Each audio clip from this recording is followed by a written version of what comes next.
આજના આ ખાસ કાર્યક્રમ સર્જક સાથે સંવાદમાં હું કૌશિક શિશાંગિયા અને હું રાધિકા વ્યાસ આપ સર્વેનું હાર્દિક સ્વાગત કરીએ છીએ. મહેમાનોને વિનંતી કરીએ કે તેઓ સ્ટેજ પર પોતાનું સ્થાન ગ્રહણ કરે. આજના આપણા મુખ્ય વક્તાશ્રીઓ શ્રી મહેન્દ્રસિંહજી પરમાર સાહેબ, શ્રી તારકભાઈ શાહ સાહેબ, સંયુક્ત માહિતી નિયામક શ્રી મિતેશભાઈ બોડાસિયા સાહેબ, જયેશભાઈ દવે સાહેબ, નાયબ માહિતી નિયામક શ્રી નરેશભાઈ મહેતા સાહેબ, દેસુખભાઈ ચૌહાણ સાહેબ, આપ સર્વેનું હાર્દિક સ્વાગત છે. દરેક જિલ્લામાં માહિતી વિભાગ એ રાજ્ય સરકાર અને નાગરિકો વચ્ચે પારદર્શક અને અસરકારક સંચારના મજબૂત સેતુ તરીકે કાર્ય કરે છે, જે સરકારની લોક કલ્યાણકારી યોજનાઓ, વિકાસ કાર્યો, જાહેર હિતની મહત્વની જાણકારીને સમયસર લોકો સુધી પહોંચાડે છે. માહિતી ખાતું press release, digital platforms, social media, YouTube, photo video gallery અને વિવિધ પ્રકાશનોના માધ્યમથી લોકોને જાણકારી આપવા માટે સતત કાર્યરત છે, જેના કારણે સામાન્ય નાગરિકોને સરકારની સિદ્ધિઓ અને યોજનાઓની વાસ્તવિક તસવીર મળે છે. દર્શન મળે, જળ હળે છે. લોક કાવ્યમાં ફાગણ રાસ રમે છે, ભક્તિ કાવ્યમાં તે ભક્તિનો રંગ ભરે છે અને આધુનિક કાવ્યમાં તે માનવ મનના વિલાસ અને વિલાપ બંનેનો સ્પર્શે છે. ફાગણ માત્ર હોળીનો ઉત્સવ નથી, તે ભાવનાનો ઋતુરાગ છે. ફાગણમાં પ્રણય છે, વિરહ છે, વેદના છે, ભજન છે. એવા મહારાજા કૃષ્ણકુમારસિંહજી યુનિવર્સિટીના ગુજરાતી વિભાગના એચઓડી શ્રી મહેન્દ્રસિંહ પરમાર સાહેબ, વરિષ્ઠ પત્રકાર તારકભાઈ શાહ સાહેબ, મિતભાષી છે અને મારા મિત્ર છે એવા આપણે માટે સજ્જતા છે. એટલે ડિજિટલ યુગમાં બદલાતું સાહિત્ય અને પત્રકારત્વનું સ્વરૂપ, આ બદલાતા બદલાવની સાથે કદમતાલ મેળવવો એનું નામ સજ્જતા છે અને સજ્જતા માટે સંવાદ સૌથી અગત્યનો. લોક કરું કોશિશ જુગલબંધીની ક્ષણે હું તમારી સાથે એક સંવાદ કરવાનો પ્રયત્ન કરી રહ્યો છું, મેઘાણીભાઈને યાદ કરીને. ભુનુભાઈ પંચોળી દર્શકે એવું કીધેલું કે મેઘાણીભાઈનું મહત્વ એમણે ઉપસાવેલું કે કેમ મેઘાણીભાઈ એક બહુ જ મહત્વના આપણા સર્જક. તો એમણે કીધું કે દર્શકે એવું કીધું કે મેઘાણીભાઈનું સૌથી મોટું કામ છે એ ભેદની ભીતુને ભાંગવાનું હતું. એટલે જે ભણેલા હતા અને જે અભણ હતા, એ ભણેલા અને અભણની વચ્ચે સેતુ બનવાનું કામ ઝવેરચંદ મેઘાણીએ એમના સમયમાં કર્યું. તેમની કલમ સોમવારની સવાર પ્રકાશિત થઈ રહી છે. સાહેબ પાસે પ્રિન્ટ મીડિયાનો બહોળો અનુભવ છે. ડેસ્ક પરથી સમાચાર કઈ રીતે આકારીએ એ તો એમને ખ્યાલ જ છે, પરંતુ ફિલ્ડ રિપોર્ટિંગના પણ તેઓ તજજ્ઞ છે. બદલાતા સમયમાં તેઓએ અખબાર પોતાની વિશ્વસનીયતા કેવી રીતે ટકાવી રાખે તે વિશે તેમનાથી વધારે કોઈ કહી ના શકે. હું વિનંતી કરીશ કે તેઓ ડિજિટલ યુગમાં બદલાતું પત્રકારત્વનું સાહિત્ય વિશે આપણને માર્ગદર્શન આપે. તો તાળીઓના કરતાલ સાથે આપણે બોલાવીએ તારકભાઈ શાહ સાહેબ. નમસ્કાર.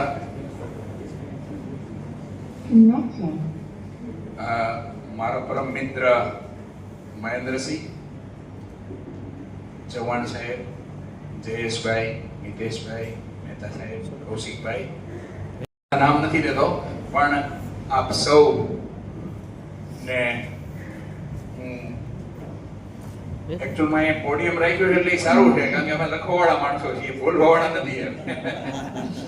એટલે પણ મને સાહેબે કીધું અને મને એમ થયું કે ભાઈ વિદ્યાર્થીઓ સાથે મને થોડી વધારે મજા આવે છે, એટલે મેં કીધું ના, હું ચોક્કસ આવી છે.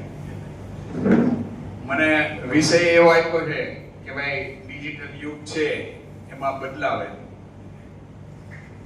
સૌરાષ્ટ્ર સમાચાર હવે ભાસ્કર ગ્રુપ સાથે જોડાયેલું છે અને ભાસ્કર ગ્રુપનું ભોપાલ ઇન્દોર એડિશન છે એ ડિજિટલમાં એઆઈમાં અત્યારે તૈયાર થઈ ગઈ છે, એટલે એઆઈ દ્વારા જ તૈયાર થાય છે. અને ગુજરાતની એડિશનો છે એ એપ્રિલ સુધીમાં એઆઈ દ્વારા જ તૈયાર થશે. એટલે ડિજિટલ યુગમાં અમને ભાસ્કર ગ્રુપે તો લાવી દીધા.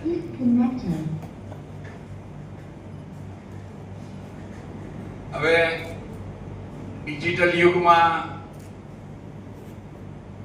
પત્રકારત્વ આવે ત્યારે એના ફાયદા ઘણા હોય અને ગેરફાયદા હોય. એટલે તમારે શું જાણવું છે? ફાયદા જાણવા છે કે ગેરફાયદા? બંને લાંબો પીરિયડ લેવડાવશો. એકચ્યુઅલમાં એક એવી વાત છે કે બે કંપનીના સીઈઓ છે એ વોકિંગમાં નીકળ્યા હતા અને નીકળતા નીકળતા જંગલમાં પહોંચી ગયા. સામે બરાબર હવે તો અત્યારે ગમે ત્યારે સિંહ આવી જ જાય અને સામે સિંહ આવ્યો છે. એટલે એક સીઈઓ છે ને નીચે વળીને બૂટની દોરી બાંધતો હતો. એટલે બીજો કે તમે દોરી બાંધે છે તને એમ છે તું દોડી એટલે સિંહ તને નહીં ઓલી કરે કે મારે ક્યાં જાજુ દોડવાનું છે, તારી કરતા થોડું આગળ દોડવાનું છે, તને સિંહ પકડી લે એટલે હું પહોંચી ગઈ. એટલે આ અત્યારનો જમાનો છે એ આવો જ છે, ગતિ હોવી જોઈએ. અત્યારે પત્રકારત્વમાં તે છાપવું હોય કે સોશિયલ મીડિયા હોય, પહેલું કોણ આપે છે, સમાચાર પહેલા કોણ આપે છે અથવા વહેલું કોણ આપે છે, એની જે હરીફાઈ છે. અને હરીફાઈનો તો આખો યુગ છે. પણ જે ગતિ છે કે ભાઈ અત્યારે કંઈક બનાવ બન્યો તો વિધિને કીધું અમે 1 મિનિટમાં 2 મિનિટમાં સોશિયલ મીડિયામાં આવી છે કે ભાઈ અહીંયા અકસ્માત થયો કે અમેરિકામાં વોર થયું કે જે કાંઈ 1 જ મિનિટમાં આવી જશે કે ભાઈ આવી રીતનું થયું છે. પહેલા તો મુંબઈની જે ફેશન છે એ આવ જૂની થઈ જાય ત્યારે ભાવનગર આવતી હતી, હવે બધું સાથે જ આવે. એટલે આ એક ગતિ છે. એમ સમાચારમાં તે ગતિ તો છે. અમે છાપું આપીએ બીજેથી સવારના છાપું આપીએ પણ એ પહેલા તો એટલા બધા છાપાઓ બહાર પડી ગયા હોય સોશિયલ મીડિયાના કે અમે આપીએ કે ભાઈ અકસ્માત થયો 4 જણા, મને કે આ તો કાલ બપોરનું આવી ગયું. એટલે અમારે એમ વિચારવું પડે કે આ લોકો પાસે કાલ બપોરનું આવી ગયું છે અને આપણે બીજેથી સવારે આપવાનું છે, તો હવે આમાં શું કરવું? એટલે હવે અમે એ વિચારીએ કે હવે આમાં શું કરવું એટલે અમને રસ્તો મળે છે. અને આ એક બદલાતો યુગ છે. હવે આમાં શું કરવું કે ભાઈ બધા પાસે જે માહિતી છે એ કરતા અમે કંઈક અલગ માહિતી આપીએ. કે અમે એનો ફોટો અલગ આપીએ, હેડિંગ અલગ આપીએ, અથવા એની ઇનસાઇડ સ્ટોરી કાંઈક અલગ આપીએ. ભાઈ આ સિટી બસ છે એ આજે શરૂ થઈ તો અમે આપીએ બહુ સરસ છે, તો આ તો અમારે આવી ગયું, એનો વિડીયો આવી ગયો સિટી બસ ઉપર. પણ અમે એની અલગ સ્ટોરી એમ કરીએ કે ભાઈ આના દર મહિને દર વર્ષે કોર્પોરેશનને કેટલા પૈસા થશે અને અત્યારે પગારના પાપા છે તો આ ક્યાંથી નીકળશે, આવું બધું આપીએ ત્યારે એ થાય. એટલે આ જે એઆઈ નો અખબારમાં ઉપયોગ છે ને એ એટલા માટે છે કે જે રિપોર્ટર છે ને એ રૂટીન કામમાંથી ફ્રી થઈ જાય. કારણ કે રૂટીન આવ્યું કે ભાઈ એક ચેમ્બર ઓફ કોમર્સની પ્રેસ નોટ આવી ને એક બીજા સમાજની પ્રેસ નોટ આવી, આ પ્રેસ નોટ આવી, રોજ લગભગ 200 પ્રેસ નોટ આવે અને છાપામાં 20 પ્રેસ નોટની જગ્યા હોય તો એ 200 માંથી 20 જુદી તારવીને એના સમાચાર બનાવીને એને મૂકવા, આ બધા કામમાં અમારે ટાઈમ લિમિટ જ હોય છે. પછી કે આ પેજ એટલા વાગે જવું જોઈએ, એટલા વાગે જવું જોઈએ, આ બધું આપી દીધું કે આ પ્રેસ નોટ તમે જોઈ લીધું. હવે આવશે સૌરાષ્ટ્ર સમાચારમાં એક નંબર આવશે એ તમારે પ્રેસ નોટ આ નંબરે જ મોકલવું. એટલે પ્રેસ નોટ મોકલશે એટલે ઓટોમેટિક એઆઈ થઈ અને સિંગલ ડબલ 3 કોલમ જે બનાવવાનો ફોટો બનાવવાનો એ બનાવી નાખશે. હવે મારે પાસે 12 રિપોર્ટર હોય તો એ કરશે હું. અમારા એમડીએ કીધું કે એઆઈ આવશે તો તમને કોઈને છૂટા નહીં કરીએ. પણ છૂટા નહીં કરીએ તો કરવાનું શું? તો કે તમે આ નવો એંગલ ગોતી. કારણ કે જો પ્રિન્ટ યુગને ચાલુ રાખવો હોય બરાબર તો તમારે આમાં કંઈક ને કંઈક નવું આપવું પડશે. અને એ નવું જે આપવાની વાત છે એ ગતિની વાત છે. પણ ગતિની હારે જોડાયેલી છે વિશ્વાસનીયતા. આજે એક એક્સિડન્ટ થયો, એક પડી ગયો, એક વિડીયોમાં આવ્યું પડી ગયો, બીજામાં આવ્યું કે ભાઈ નાઈ મરી ગયો, બીજામાં આવ્યું કે નાના 4-5 ને કચડી નાખ્યો તો. એટલે આ ફરતો ફરતો ક્યાં પહોંચી જાય વિડીયો એ ખબર નથી એમ બરાબર. અને આવું બધું થાય છે એ ખોટું અમે પત્રકાર તરીકે એટલે માનીએ કે આ ખોટું નથી, કારણ કે આ થાય છે ને તો જ છાપવું હાલે છે. કારણ કે સોશિયલ મીડિયાની વિશ્વાસનીયતા છે એ બહુ લિમિટેડ છે. કારણ કે કોણ મૂકે છે એ જુએ કે ભાઈ આણે મૂક્યો તો બધા સાચું હશે. બાકી જે ઘેટાના પ્રવાહમાં આવે છે એની વિશ્વાસનીયતા બધું ખોટું હોય છે એવું નથી. પણ એની વિશ્વસનીયતાને ચકાસવા માટે બીજેથી ખબરના અમે એક્સિડન્ટ જોયો હોય ને તો એ લોકો છાપું જુએ કે આ છાપામાં સમાચાર આવ્યા છે કે તો આ સાચું છે. એટલે છાપાની જે વિશ્વસનીયતા છે એ આ ડિજિટલ યુગમાં છાપાને ટકાવી રાખે છે. હવે જુદા જુદા પ્લેટફોર્મો આવ્યા છે કે ભાઈ પોડકાસ્ટ આવ્યું છે, સોશિયલ મીડિયા છે, વોટ્સએપ ગ્રુપ છે, ઘણા બધા એના ઓલા આવ્યા કે ભાઈ જુદા જુદા પ્લેટફોર્મ આવ્યા. અને અહીંયા જે પ્લેટફોર્મો છે, અખબાર સિવાયના પ્લેટફોર્મો છે, એના કારણે એની પ્રસ્તુતિ તે બધી અલગ અલગ થાય. ડિજિટલ યુગ ગમે એટલો સારો આવ્યો હોય પણ અખબારમાં જે 8 કલમનો, હવે તો અમે રથયાત્રાની હોય ત્યારે 16 કલમના ફોટા છાપીએ છીએ. 16 કલમનો ફોટો છે ડિજિટલમાં ક્યારેય નહીં છપાય. અને આવશે તો તમને એવો નહીં જામે કે જે અખબારમાં તમે 16 કલમનો ફોટો જુઓ ને તમને જે આનંદ આવે છે એવો ડિજિટલમાં ક્યારેય નહીં આવે. એટલે અને હવે તો એટલા બધા લગભગ ડ્રોન કેમેરા જ આવી ગયા, બરાબર?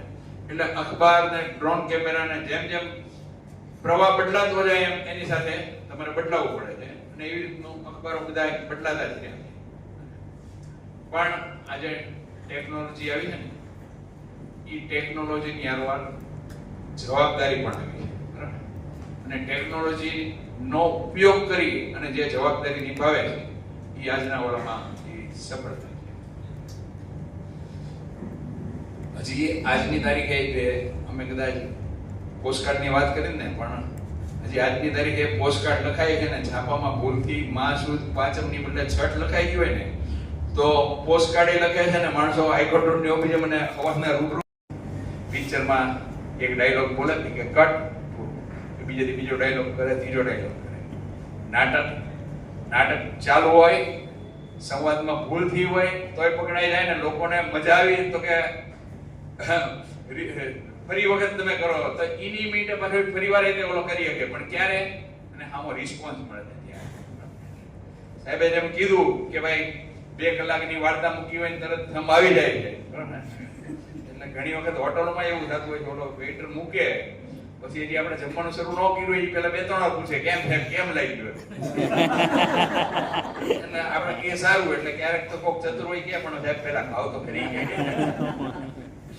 એટલે જે ત્વરિત રિસ્પોન્સ છે ને એ અગત્યનો છે. સોશિયલ મીડિયા છે એમાં તમને રિસ્પોન્સ પણ મળે છે, પણ જે પત્રકારત્વ છે એ આ નવી ટેકનોલોજી છે, એ ટેકનો સેવી થયા છે, એને આમાં કામ કરવામાં વધારે આનંદ આવે છે. અને પહેલાનું જે પકડી રહ્યા છે કે નહીં હું તો ChatGPT નો ઉપયોગ નહીં કરું, એ ઓલા સિંહ વાળી વાત છે, એ સિંહ એને ખાઈ જાય છે ને ઓલા આગળ દોડીને વયો જશે.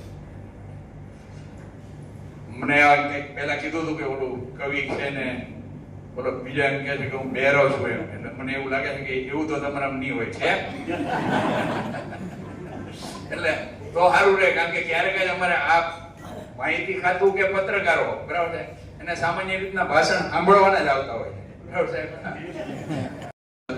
એની જવાબદારી, એની કઈ નવીનતા જરૂરી નથી કે ભાઈ AI થી કઈ નવું થઈ શકે. અખબારમાં તમે ક્યાંક ને ક્યાંક નવું લાવી શકો છો, બરાબર? અમને કીધું કે ભાઈ અમે તો બહુ ચર્ચા કરી, અમારા મેનેજમેન્ટ હારે અમે બહુ ચર્ચા કરી જ્યારે આ એનું હાસ્ય તો કોઈની વેદના સમય છે.